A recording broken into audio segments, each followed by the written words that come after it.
শোনো, বিয়ে হলে তো ভালোই হয়, আপদটা বিদেয় হয়। শালি খাবি কি তারপরে?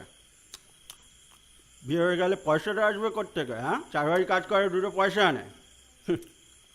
আমার তো শালা এই অবস্থা। শালা টোটো আসা বা রিক্সাটা কেউ চাপেই না। শালি বিয়ে হয়ে গেলে ভালোই হয়।